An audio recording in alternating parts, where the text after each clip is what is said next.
It's late in the evening. Yun! Kinikilig, G!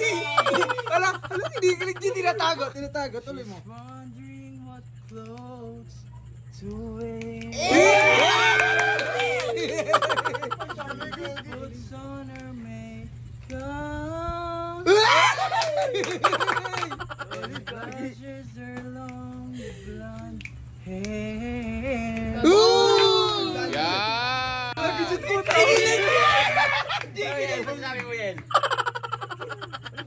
Parang padilim na oh. Uy, kinikilig, G! Kinikilig ka nga eh. Na ibig sabihin, sumasang-ayon yung panahon. Ulan. Maliwanag yan. Hindi, ulang kasi ng pagmamahal ko. Ang haba ng year. Pero nagustuhan ba ni Madam Yel yung kanta para sa'yo?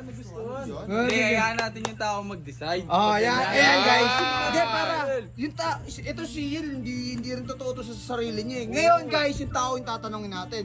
Guys, i-heart react nyo kung nagustuhan nyo at nagustuhan din ba ni Tsaka Yel? kung maganda yung pagkakanta ko. Oo. At syempre, i-like react nyo kung tingin nyo na pangit yung boses, pero heart yan eh, heart yan guys. Heart. Heart, Yel. Yeah.